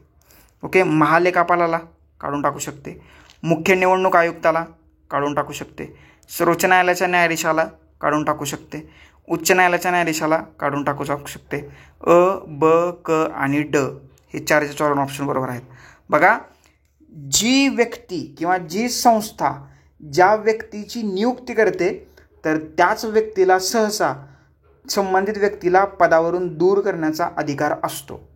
ओके, आता मुख्य निवडणूक आयुक्तांची नियुक्तीवरून जे वादंग माजले की त्याच्यामध्ये सर्वोच्च न्यायालयाच्या सरन्यायाधीशांचा समावेश असावा की नसावा, म्हणजे संसदेने जो नवीन कायदा पारित केला आहे तर त्याच्यामध्ये सर्वोच्च न्यायालयाच्या न्यायाधीशांचा समावेश, सरन्यायाधीशांचा समावेश ह्या निवडणूक आयुक्तांच्या नियुक्तीच्या किंवा निवड समितीमध्ये नाही आहे. ओके, आणि सर्वोच्च न्यायालयाने मग तिथं फटकारसुद्धा लावलेली होती केंद्र सरकारला, पण त्यांनी आता घेतलं नाही, काय करणार. ओके, अशा सगळ्या इश्यू आपल्याला उपलब्ध झाल्याचं दिसतंय. पुढचा प्रश्न, अल्पकालीन चर्चा उपस्थित करण्यासाठी सदस्याला डॅश डॅश यांना सूचना द्यावी लागते. कुणाला सूचना द्यावी लागते? सेक्रेटरी जनरलला. आणि ह्या सेक्रेटरी जनरललाच संसद सदस्यांचा तत्वज्ञ मित्र म्हणून ओळखलं जातं. ओके, अल्पकालीन चर्चा उपस्थित करण्यासाठी सदस्य कुणाला सूचना देतात? या सेक्रेटरी जनरलला. ओके, आणि हा सेक्रेटरी जनरलच संसद सदस्यांचा तत्वज्ञ मित्र किंवा वाटाड्या म्हणून काम करतो किंवा काम पाहतो किंवा त्यांना मदत करतो. काय तुम्हाला समजायचं ते समजा तुम्ही. पुढचा प्रश्न, खालीलपैकी कोणतं विधान बरोबर नाही? बरोबर नाही याचा अर्थ ते विधान चुकीचं असलं पाहिजे. ओके, संसद घटना दुरुस्तीच्या पद्धतीत बदल करू शकते. करू शकते का संसद? करू शकते. फक्त बेसिक स्ट्रक्चरला धक्का न लावता संसद काहीही करू शकते. संसद मूलभूत हक्कांमध्ये बदल करू शकते. करू शकते का? करू शकते, बऱ्याच वेळेला केला आहे. घटना दुरुस्तीचा पुढाकार केवळ लोकसभेलाच घेता येऊ शकतो. मग असे सांगितले मी, लोकसभेबरोबर राज्यसभेत सुद्धा घटना दुरुस्तीची प्रक्रिया सुरू करता येऊ शकते. हे जे विधान आहे तर ते चुकीचं आहे आणि हेच आपलं उत्तर आहे. भारतात अशी प्रथा आहे की मंत्रिमंडळाच्या राजीनाम्याबरोबर महान्यायवादी देखील राजीनामा देतात अशी पद्धत आहे, परंतु द्यावाच असं काय राज्यघटनेत सांगितलेलं नाही आहे. परंतु हे विधान जे आहे तर ते बरोबर आहे. 3 जे आहे तर ते आपल्या प्रश्नाचं या ठिकाणी उत्तर असल्याचं आपल्याला दिसतंय.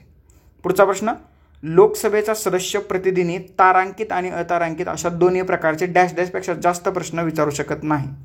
कितीपेक्षा? 5. म्हणजे एक सदस्य, म्हणजे बघा एवढी मोठी सदस्य संख्या आहे, 550+, 542. ओके, 550+.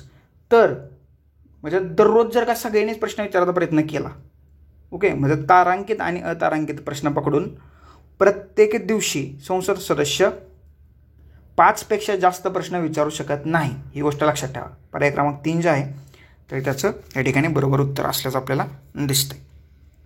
पुढचा प्रश्न, 2 किंवा अधिक राज्यासाठी समान उच्च न्यायालय स्थापन करण्याचे अधिकार कोणाला आहेत? ते कोणाला आहेत? भारताच्या संसदेला आहेत. सर्वोच्च न्यायालय नाही, मुख्यमंत्री नाही आहे, कायदा मंत्री नाही आहे, parliament of India. That's it. पुढचा प्रश्न, लोकसभेत अनुसूचित जाती आणि अनुसूचित जमाती किंवा जनजाती यांच्याकरता जागा राखीव ठेवण्यासंबंधित कोणत्या राज्याकरता वेगळी तरतूद आहे? ओके, आसाममध्ये पेसा कायदा आहे आणि हे आसामकरता वेगळी तरतूद आहे, हे लक्षात ठेवा. पर्याय क्रमांक 1 जे आहे तर ते बरोबर आहे. जम्मू काश्मीर आता UT झाला आहे, केंद्रशासित प्रदेश झाला आहे, त्याच्यामुळे ते काही येणार नाही आहे सध्याच्या परिस्थितीचा विचार करता. सध्या भारतात 28 राज्य आणि 8 केंद्रशासित प्रदेश आहेत. त्याच्यामध्ये नवे केंद्रशासित प्रदेश कुठले आहेत? म्हणजे दादरा नगर हवेली दीव दमण यांचा एकच केंद्रशासित प्रदेश केला आहे आणि जम्मू आणि काश्मीरचं विभाजन करून त्याच्यातलं 2 वेगळ्या केंद्रशासित प्रदेशांची निर्मिती केली. एक लडाख आणि दुसरं आहे जम्मू आणि काश्मीर. आलं लक्षात? समजलं? हे तुम्हाला आता माहीत झालं असेल. पुढचा प्रश्न आहे, काय करायचं आपल्याला? जोड्या लावायच्यात. आता बघू कशा कशा लागतात जोड्या. बघा, प्रश्न आहे निंदाव्यंजक ठराव. ओके, मंत्रिमंडळ दर्शनासाठी मांडला जातो, म्हणजे अला 2. स्थगन प्रस्ताव, सभागृहाचं लक्ष आकस्मिकपणे उद्भवलेल्या सार्वजनिक महत्त्वाच्या प्रश्नांकडे वेधून घेणं, म्हणजे बला 1. ठराव म्हणजे काय असतं? विशिष्ट मुद्द्यावर सभागृहाला मत व्यक्त करण्यास भाग पाडणं, म्हणजे कला 4. परिसमाप्ती प्रस्ताव म्हणजे काय असतं? कोणत्या मुद्द्यावरील चर्चेबाबत कपात करणं, म्हणजे डला 3. अला 2, बला 1, कला 4 आणि डला 3. पर्याय क्रमांक 1 जे आहे तर ते आपल्या प्रश्नाचं या ठिकाणी उत्तर आहे. पर्याय क्रमांक 1. That's it. समजलं? लक्षात? काय काय हे तारांकित आणि अनतारांकित प्रश्न काही येत नाही. स्टार्ड आणि अनस्टार्ड क्वेश्चन. तारांकित प्रश्नांना तोंडी उत्तरं दिली जातात, अतारांकित प्रश्नांना लिखित स्वरूपात उत्तरं दिली जातात. हे लक्षात ठेवा. याच्यावरती प्रश्न तुम्हाला विचारला जाऊ शकतो. पुढचा प्रश्न, लोकसभेच्या निवडणुका प्रौढ मताधिकाराच्या आधारे होतात, परंतु मतदानाच्या हक्कासाठी पुढील कोणती बाब आवश्यक नाही. म्हणजे मतदानाचा हक्क मिळवण्यासाठी कोणती बाब आवश्यक नाही असं त्यांनी विचारले. ती व्यक्ती भारताचा नागरिक असावी, ती व्यक्ती अनिवासी करता अपात्र नको, ती व्यक्ती मनाच्या विकलांगीकरता अपात्र नको. असं काहीही नाही आहे. याचं उत्तर आहे पर्याय क्रमांक 4. ते असलं तरी चालते, फक्त त्यांनी वयाची 18 वर्षे पूर्ण केलेली असायला पाहिजेत. 68. पुढचा प्रश्न, संविधानाच्या प्रारंभी आंग्ल भारतीय म्हणजेच अँग्लो इंडियन समाजातील व्यक्तींच्या नियुक्त्या 15 ऑगस्ट 1947 पूर्वीप्रमाणेच पुढीलपैकी कोणत्या विभागात केल्या जात होत्या. म्हणजे अँग्लो इंडियनची नियुक्ती कुठल्या कुठल्या विभागात केली जात होती की जशी 15 ऑगस्ट 1947च्या अगोदर केल्या जात होत्या. कुठं कुठे केल्या जात होत्या बघा.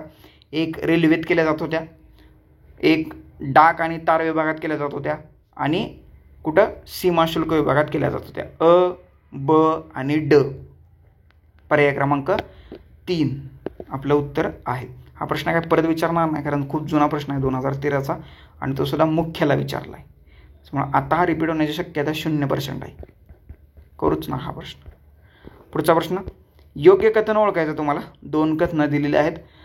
सभागृहातील संबंधित खात्याचे मंत्री ज्या प्रश्नांना लेखी उत्तर देतात त्याला तारांकित प्रश्न म्हणतात. ओके, तारांकित प्रश्नाची उत्तरं जी आहेत तर ती तोंडी स्वरूपात दिली जातात. लेखी स्वरूपात अतारांकित प्रश्नाचे उत्तर देतात. पहिलं एकदम चुकीचं आहे. स्थगन प्रस्तावाला निंदाव्यंजक ठराव असेही म्हटलं जातं. स्थगन प्रस्ताव म्हणजे काय? सभागृहाचे लक्ष आकस्मिकपणे उद्भवलेल्या सार्वजनिक महत्त्वाच्या प्रश्नांकडे वेधून घेणं म्हणजे स्थगन प्रस्ताव. ओके, तर ते ब जे विधान आहे तर ते बरोबर आहे. विधान अ चुकीचं आहे आणि ब बरोबर आहे. विधान अ चुकीचं, ब बरोबर. पर्याय क्रमांक 2 हे आपलं या ठिकाणी उत्तर आहे. ओके, समजलं? पुढचा प्रश्न, खालील विधाने विचारात घ्या आणि विचारात घेऊन तुम्हाला काय करायचं आहे याच्यातला योग्य पर्याय निवडायचा आहे. विधान अ आहे, भारतात राज्यसभेचे सदस्य अप्रत्यक्ष पद्धतीने निवडले जातात. भारतात राज्यसभेचे सदस्य अप्रत्यक्ष पद्धतीने निवडले जातात का? बरोबर आहे. राज्यसभा लोकांपेक्षा राज्याचं प्रतिनिधित्व करते, हे सुद्धा बरोबर आहे. दोन्ही विधानं बरोबर आहेत, परंतु ब हे अचं योग्य स्पष्टीकरण करत नाही आहे. पर्याय क्रमांक 2 याचं बरोबर उत्तर आहे, कारण सेन्स लागत नाही ना काय स्पष्टीकरण करण्याचा. परंतु दोन्ही विधानं जे आहेत तर ते बरोबर आहे. राज्यसभा जे आहे तर हे स्थायी सभागृहाचं म्हणजे स्थायी स्वरूपाचं सभागृह आहे. दर 2 वर्षाने 1/3 1/3 एवढे सदस्य राज्यसभेतून निवृत्त होतात आणि तेवढे सदस्य नव्याने भरले जातात आणि ते अप्रत्यक्ष पद्धतीने त्यांची निवड केली जाते. आपण तिथं मतदान करतो का? तर तिथं आपल्याला मतदान करण्याचा अधिकार देण्यात आलेला नाही. ओके, पर्याय क्रमांक 2 याचं उत्तर आहे. पुढचा प्रश्न, मुंबईमध्ये नोंदणी झालेल्या मतदाराला आसाममधील लोकसभा मतदारसंघामधून निवडणूक लढवता येते का? ओके, आणि तुम्हाला 3 विधानं दिलेली आहेत. त्याच्यातलं तुम्हाला सर्वोत्तम कुठलं बरोबर आहे ते ओळखायचं आहे. त्याला निवडणूक लढवता येणार नाही, कारण मागच्या लेक्चर जर का तुम्ही पाहिलं असेल तर त्याच्यामध्ये मी एक्सप्लेन केलं होतं, ज्या मतदारसंघातून तुम्हाला निवडणूक लढवायची आहे तर त्या मतदारसंघाच्या मतदार यादीत तुमचं नाव पाहिजे. ओके, आणि इथं काय प्रश्न आहे, मुंबईमध्ये त्याची नोंदणी आहे मतदार म्हणून, मग तो आसाममधून कसं काय निवडणूक लढवेल? त्याच्यामुळं हे आहे ते बरोबर आहे. त्याला निवडणूक लढवता येणार नाही. काय म्हणतं बघा, आसाममधील त्याच मतदारसंघामध्ये त्याचा जन्म झाला असेल तर तो निवडणूक लढवता येईल. जन्म म्हणून उपयोग नाही, मतदारसंघातल्या मतदार यादीत नाव पाहिजे. सुद्धा चुकीचं आहे. 5 वर्ष सातत्याने आसाममध्ये राहिल्यानंतर त्याला ती निवडणूक लढवता येईल असं सुद्धा काही नाही, कारण त्याची नोंदणी मुंबईमध्ये. याचं उत्तर आहे अ फक्त बरोबर आहे. पर्याय क्रमांक 1 अ हे बरोबर उत्तर आहे. संपला विषय. खालील विधानं विचारात घ्या. तुम्हाला 2 विधानं दिलेली आहेत आणि त्याच्यातलं तुम्हाला बरोबर विधान ओळखायचं आहे. आता हे 2015 नंतरचे जे प्रश्न होते 15, 14, 13, 12 आणि 11 हे सगळे प्रश्न 1 लाईनर आहेत. शेवटचे तर काय काय प्रश्न मी फक्त तुम्हाला वाचून दाखवणार आहे, ती तुम्ही उत्तर शोधायचे. एवढे साधे सोपे सर्व प्रश्न आहेत बघा. आणि याच्यात तुम्हाला काय करायचं आहे, बरोबर विधान ओळखायचं आहे. राज्यघटनेच्या 108 या कलमानुसार संसदेच्या दोन्ही सभागृहांची संयुक्त बैठक बोलवली जाते, हे बरोबर आहे. 1961 मध्ये दोन्ही सभागृहांची प्रथम संयुक्त बैठक बोलवली होती, नाही. हे बरोबर आहे. आजपर्यंत संसदेच्या 3 संयुक्त बैठका झालेल्या आहेत. ओके, आणि कमेंट बॉक्समध्ये याचं उत्तर मी तुम्हाला मागच्या लेक्चरमध्ये कमेंट करायला सांगितलं होतं. अजूनही कमेंट केलेलं नाही कोणी, तर या लेक्चरमध्ये तुम्ही कमेंट करा. आणि जो पहिल्यांदा कमेंट करेल 3 बैठका जॉईंट सिटिंग, तर त्याची कमेंट आपण कायमस्वरूपी परमनंटली पिन करून ठेवली जाईल. ओके, हा तुमच्यासाठी रिवॉर्ड आहे. अ आणि ब ही दोन्ही विधानं जी आहेत तर ती बरोबर या ठिकाणी आहेत. ओके, समजलं. पुढचा प्रश्न 0 आवर किंवा 0 आवर. या 0 आवरबद्दल हा 5वा प्रश्न आहे. म्हणजे संसदेचे आपण जे 2 लेक्चर पाहिली, या 2 लेक्चरमध्ये मिळून हा 5वा-6वा प्रश्न आहे 0 आवरबद्दल. ओके, आणि हे भारतीय संसदीय व्यवस्थेत निर्माण झालेलं एक आयुध आहे 1962 पर्यंत. 0 प्रहर हे कार्यकारी मंडळावर नियंत्रण ठेवण्याचा संसदीय कामकाजातील भाग हा डॅश डॅशमध्ये येतो. ओके, प्रश्नोत्तराच्या तासानंतर आणि ॲक्च्युअल संसदेचं कामकाज सुरू होण्याच्या मधला जो पिरियड असतो तर त्याला 0 आवर म्हटलं जातं. ओके, प्रश्नोत्तराच्या तासानंतर येतो. That's it. पुढचा प्रश्न, संसदेचा सदस्य जर संसदेच्या दुसऱ्या सदनात बसलेला आढळला तर त्याला किती दंड भरावा लागतो? 5,000 रुपये प्रतिदिन एवढा दंड भरावा लागतो. That's it. आता बघा, हे सगळे 1 लाईनर प्रश्न आहेत. राज्यसभा पूर्व परीक्षेचा प्रश्न आहे. पुढे सुद्धा 1 लाईनर प्रश्न आहे.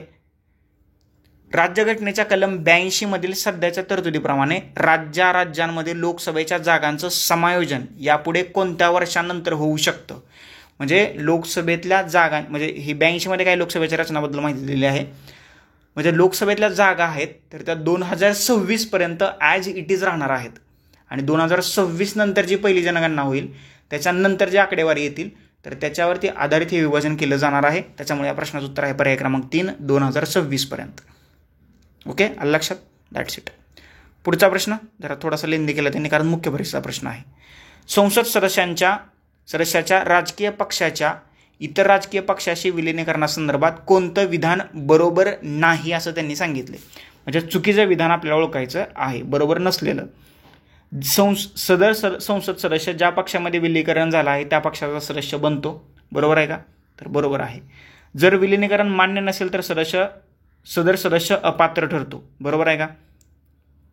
हे चुकीचं आहे. बरोबर आहे. निवडणूक आयोग संसदीय पक्षाची मान्यता रद्द करतो. बरोबर आहे का? बरोबर आहे. आपल्याला चुकीची विधानं बाजूला काढायची आहेत ना, तर ब आणि क ही 2 विधानं चुकीची आहेत.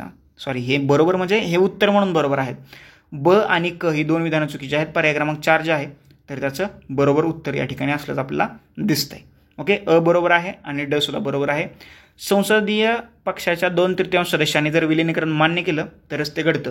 म्हणजे एखाद्या पक्षाच्या सदस्यांनी 2/3 सदस्यांनी फुटून दुसऱ्या पक्षात प्रवेश केला तर ते पक्षांतर बंदी कायद्याअंतर्गत येत नाही, हे लक्षात ठेवा. महाराष्ट्रात जे झालं होतं, राष्ट्रवादी काँग्रेस फुटली किंवा शिवसेना फुटली तर ते या 2/3 या मुद्द्यावरती व्हॅलिड ठरवलंय, हे लक्षात ठेवा, तुम्हाला जर का माहीत नसेल तर. पुढचा प्रश्न, सनदी सेवकांना डॅश डॅश बनण्याची परवानगी नाही. सनदी सेवकांना संसद सदस्य बनण्याची परवानगी नाही. विद्यापीठाचे कुलगुरू बनू शकतात, चौकशी आयोगाचे प्रमुख बनू शकतात, मुख्य निर्वाचन आयुक्त बनू शकतात, त्यांना फक्त संसद सदस्य बनण्याची परवानगी नाही. पर्याय क्रमांक 1. राष्ट्रपती लोकसभेकरता कोणत्या समाजाच्या 2 सदस्यांची नेमणूक करतात? Okay, Anglo Indian. परंतु आता ही तरतूद जी आहे तर ती रद्द करण्यात आलेली आहे. ओके, हे रद्द झाले सध्या, हे लक्षात ठेवा. संसदेच्या 2 अधिवेशनामधील अंतर डॅश डॅश महिन्यापेक्षा कमी असावे. कालही सांगितलं होतं, मागच्या लेक्चरमध्ये सांगितलं होतं 6 महिन्यापेक्षा कमी. आणि सध्या टोटल संसदेची किती अधिवेशन होतात? 3. बजेट, हिवाळी आणि पावसाळी सेशन. जेव्हा अविश्वास ठराव संमत होतो तेव्हा मंत्री परिषद बरखास्त होते. जेव्हा इथं डॅश डॅश पाहिजे होतं, जेव्हा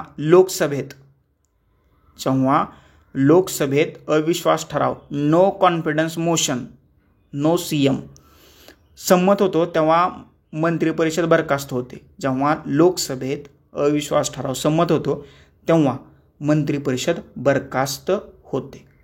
पुढचा प्रश्न, सगळे 1 लाईनर आहेत बघा. जुने प्रश्न सगळे 1 लाईनर होते. भारताच्या राष्ट्रपतीकडून राज्यसभेवरती किती सदस्य निवडले जातात? 12. हे तुम्हाला माहीत आहे. राज्यसभेवर सर्वात प्रथम नामनियुक्त करण्यात आलेले किंवा नामनिर्देशित करण्यात आलेले चित्रपटसृष्टीतील पहिलं व्यक्तिमत्व कोण होतं? पहिलं व्यक्तिमत्व पृथ्वीराज कपूर. आणि यांनीच म्हटलं होतं की ऊन आणि सावली, म्हणजे अशी टीका केली जात होती की लीलावती मुन्शी यांनी असं म्हटलं होतं की सिनेमामुळे भारतीय तरुण बिघडत आहेत.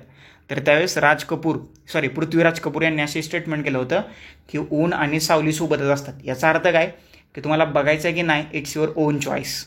ओके. आणि पृथ्वीराज कपूर हे राज्यसभेवरती नामनिर्देशित करण्यात आलेले चित्रपटसृष्टीतील पहिलं व्यक्तिमत्व या ठिकाणी असल्याचं आपल्याला दिसतंय. बरोबर. लोकसभेवर व राज्यसभेवर महाराष्ट्रातून अनुक्रमे किती प्रतिनिधी आहेत? सध्या जर का विचार केला, लोकसभेवरती 48 आणि राज्यसभेवरती 19 असा आकडा कुठं आहे का? 48-19 पर्याय क्रमांक 2. पुढचा प्रश्न, राष्ट्रपतीकडून लोकसभेमध्ये अँग्लो इंडियन सदस्याचे 2 सदस्य नेमले जात होते. सध्या तरतूद रद्द करण्यात आलेली आहे, त्याच्यामुळे सध्या हा प्रश्न हॅशटॅग होईल. पुढचा प्रश्न, देशातील कायद्याची निर्मिती करणारी सर्वोच्च संस्था म्हणजे कोण? सगळ्यांनाच माहिती आहे, भारताची संसद. कलम 79 ते कलम 123 याच्यामध्ये तुम्हाला भारताच्या संसदेबद्दलच्या तरतुदी पाहायला मिळतील भारतीय राज्यघटनेच्या भाग 5 मध्ये, हे लक्षात ठेवा. आणि त्याच्यावरती आधारित आपण हे जवळजवळ 150+ प्रश्नांचं विश्लेषण पाहिलेलं आहे. आणि शेवटचे काही प्रश्न आपण पाहतोय. पुढचा प्रश्न, महाराष्ट्रातून लोकसभा व राज्यसभेवर निर्वाचित होणाऱ्या सदस्यांची एकूण सदस्य संख्या किती आहे? लोकसभेवरती किती? 48 आणि राज्यसभेवरती किती? 19. टोटल किती झाले? 67. पर्याय क्रमांक 4. पुढचा प्रश्न, जास्तीत जास्त किती दिवस अर्थविषयक विधेयक राज्यसभा स्वतःकडे राखून ठेवते? किती दिवस? 14 days, 14 दिवस. आणि ते जर का 14 दिवसानंतर पाठवलं नाही तर ते विधेयक राज्यसभेने मंजूर केले असं समजलं जातं. हे सुद्धा तुमच्या लक्षात असू दे. ओके, आलं लक्षात. आणि या लेक्चरमधला आजचा आपला शेवटचा प्रश्न आणि मग आपण थांबूया. भारतीय संसद कोणते घटक मिळून बनलेली असते? पर्टिक्युलर या प्रश्नाचा विचार करायचा झालं तर त्याच्यामध्ये राष्ट्रपती असतात, राज्यसभा असते आणि लोकसभा असते. तर या 3 घटकांनी मिळून भारताची संसद निर्माण होते. आणि याच संसदेवरती आधारित 2011 पासून 2025 पर्यंत जे 150+ प्रश्न आले होते, तर त्या प्रश्नाच्या अचूक उत्तरासह परीक्षाभिमुख परिपूर्ण विश्लेषण आपण या सिरीजमध्ये केलेलं आहे. आणि भारतीय संसदेचा या प्रश्नाच्या विश्लेषणाचा हा भाग 2 या ठिकाणी संपतोय. ओके, भाग 1 आणि भाग 2 न विसरता पहा. याच्या बाहेर तुम्हाला आयोग आता प्रश्न विचारणार नाही. याशिवाय तुम्ही अजूनही VJC स्टडीचा यूट्यूब चॅनल सबस्क्राईब केला नसेल तर सर्वप्रथम चॅनल सबस्क्राईब करा. शेजारी बेल आयकॉन दिली ती प्रेस करा, जेणेकरून नवीन लेक्चरचे नोटिफिकेशन सर्वात पहिल्यांदा तुम्हाला येतील. ओके. याशिवाय इंस्टाग्राम असेल, टेलिग्राम असेल, फेसबुक असेल आणि व्हॉट्सअपचा चॅनल असेल. तर जर का तुम्ही MPSC UPSC 2025-26साठी तयारी करत असाल, अधिकारी आणि महाराष्ट्रातील तज्ज्ञ फॅकल्टीचं मार्गदर्शन, बदललेल्या अभ्यासक्रमावर आधारित परीक्षाभिमुख परिपूर्ण तयारीसाठी फ्री 1 स्टॉप सोल्युशन म्हणजेच VJS E-स्टडी. आणि सध्या VJS E-स्टडी हा ऑनलाईन लर्निंग प्लॅटफॉर्म जो आहे, तर Facebook, Instagram, WhatsApp, YouTube, Telegram या 5 सोशल मीडियावरती आम्ही उपलब्ध आहोत. ह्या 5ही सोशल मीडियाच्या लिंक्स तुम्हाला खाली डिस्क्रिप्शन बॉक्समध्ये दिलेल्या आहेत. त्या लिंकवरती क्लिक करा आणि VJS E-स्टडी या ऑनलाईन लर्निंग प्लॅटफॉर्मला जॉईन व्हा. तुर्तास आता आपण इथे थांबूया. Thank you so much. धन्यवाद मित्रांनो. नेक्स्ट लेक्चरमध्ये आपण भेटूयाच.